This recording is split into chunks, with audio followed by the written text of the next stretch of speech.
சரி ஓகே, எல்லாரும் ரெடியா நிக்கிறீங்களா? இப்ப நீங்க நிக்கிற இடத்த வந்து நம்ம குளம் கரை அப்படிங்கிற ஒரு விளையாட்டு இருக்கு. சரிங்களா? நீங்க நிக்கிற இடம் கரை, கரை குளத்தோட கரை. சரிங்களா? எங்க நிக்கிறீங்க? குளத்தோட கரை நிக்கிறீங்க. சரிங்களா? ஒரு அடி முன்ன வந்தீங்கன்னா இங்க இருந்து கரையில நிக்கிறீங்க. சரியா? இங்க இருந்து நான் சொல்றேன் குளம் கரைன்னு சொல்றேன். குளம்னா ஒரு அடி என்ன பண்ணலாம்? எல்லாரும் வரணும். சரிங்களா? கரையில என்ன பண்ணலாம்? ஒரு அடி பின்னாடி போகணும். மாத்தி மாத்தி செய்யறவங்க அவுட் ஆயிடுங்க. புரியுதுங்களா?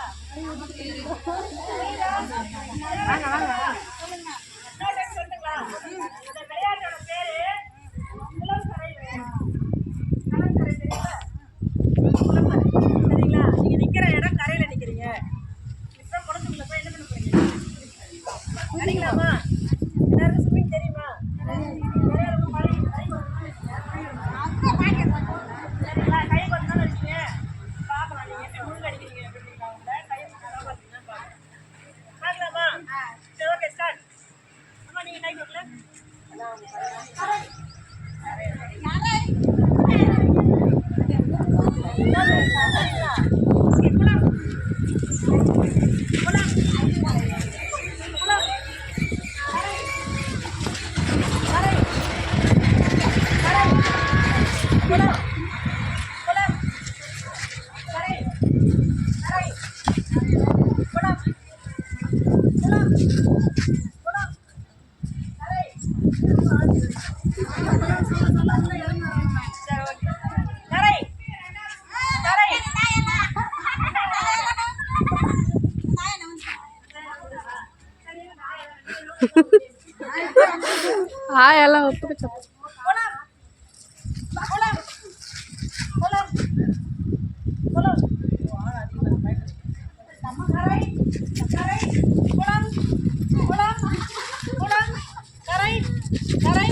வராங்களா? அதுதான் நீங்க ஒரு டீமா இருக்கிறதுனால இந்த டீம் ஒர்க் எல்லாமே சக்சஸா பண்ணுவீங்க.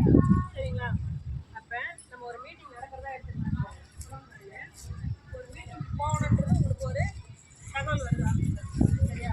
இல்லை உங்க இன்னைக்கு வந்த மாதிரி வந்துருக்கலாம். உங்க குழுவிலே கூட ஒரு மீட்டிங் வைக்கலாம். அந்த மீட்டிங் போகணும்னு சொல்லிட்டு என்ன பண்ண எல்லாரும் வராதவங்க கூட என்ன பண்ண டைப்பிச்சு இருப்பாங்க. பார்த்தீங்களா? யாரும் இருக்காங்க? இதெல்லாம் யாரும் இருக்காங்க?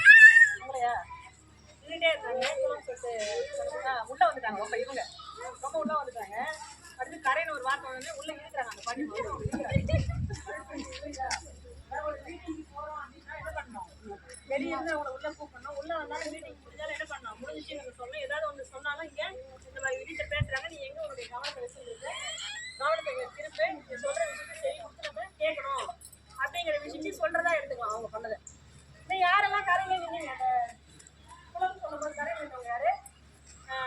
கரைன்னு சொன்ன பிறகு கரையில நின்றவங்க யாரு? உள்ள வராங்க, வெளியே உள்ள வராங்க. இந்த மாதிரி ஏதாவது சொன்னீங்களா? குளம்னு சொன்னா வெளியிலே யாராவது நின்றுட்டு இருக்கீங்களா? எல்லாரும் உள்ள வந்தாங்களா? சரி ஓகே. எல்லாருமே டீமா ஸ்டார்ட் பண்ணதுக்கு ஒரு சக்சஸ்மா வீடியோ சுற்றி சுற்றி எடுக்கலாமே. வீடியோவை உள்ள வந்து கூட எடுக்கலாமே. போட்டோ கூட எடுங்க. சரிங்களா? புரியுதுங்களா? உள்ள வந்து எடுங்க. உள்ள வந்து எல்லாருடைய பேசுமே தெரியுற மாதிரி எடுங்க. ஓகேப்பா. இந்த குளம் கரை விளையாட்டு வந்து நம்ம டீம் ஒர்க்கை காட்டுறதுக்கான ஒரு விளையாட்டு. ஒரு மீட்டிங் அரேஞ்ச் பண்றாங்க அப்படின்னா அந்த மீட்டிங்க்கு வராதவங்களுக்கு கூட என்ன பண்ணணும்? நம்ம அவங்களுக்கு தகவலை சொல்லி வரவழைக்கணும். அதுதான் நீங்க கையை பிடிச்சி கையை கோத்து நின்னீங்க இல்லையா, இழுத்துட்டு வந்தீங்கல்ல, அதுக்கான எடுத்துக்காட்டு.